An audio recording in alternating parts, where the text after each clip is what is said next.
ওয়ালাইকুম, আশা করি সবাই ভালো আছেন। তো আমার মেয়ে আমাকে দেখতে আসছে।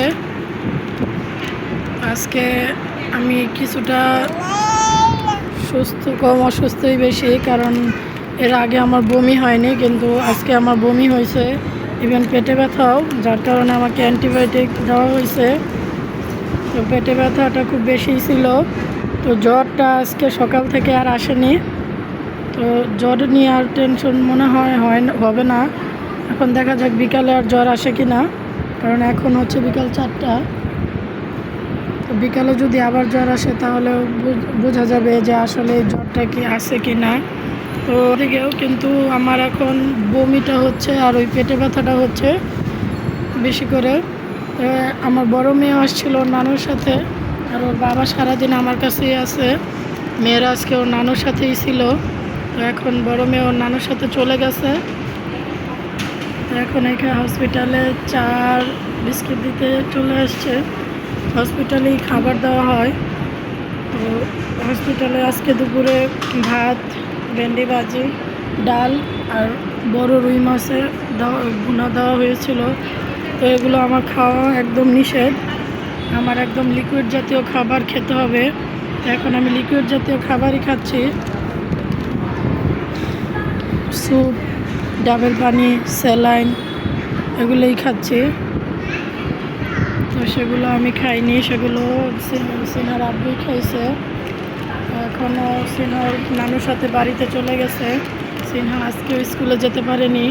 সিনহা আমাকে ছাড়া স্কুলে যেতেও চায় না। তো দেখা যাক কালকে আমাকে ছেড়ে দেয় কি না। এখনও আমার ডেঙ্গুও, আগে বলছিলাম ডেঙ্গুও ধরা পড়েনি, টাইফয়েডও ধরা পড়েনি। তারপরে আমার থাইরয়েড ছিল, সেই থাইরয়েডও এখন নর্মালি আছে, থাইরয়েড এখন আর নেই।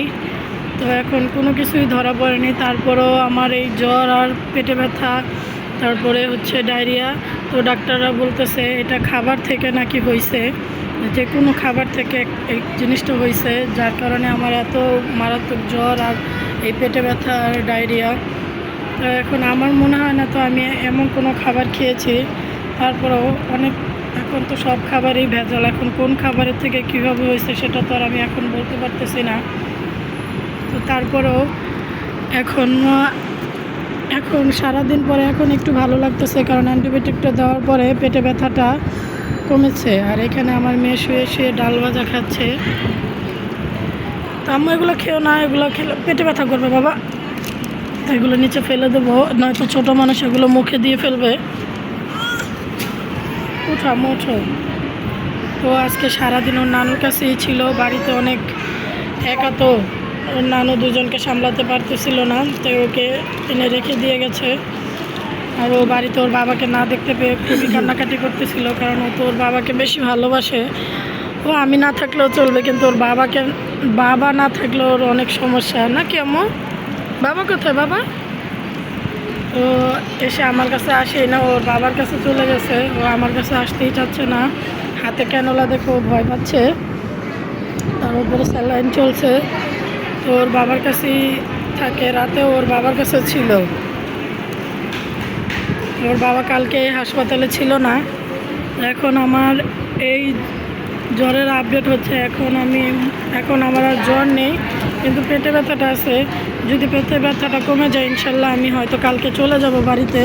তো আপনারা সবাই দোয়া করবেন আমার জন্য।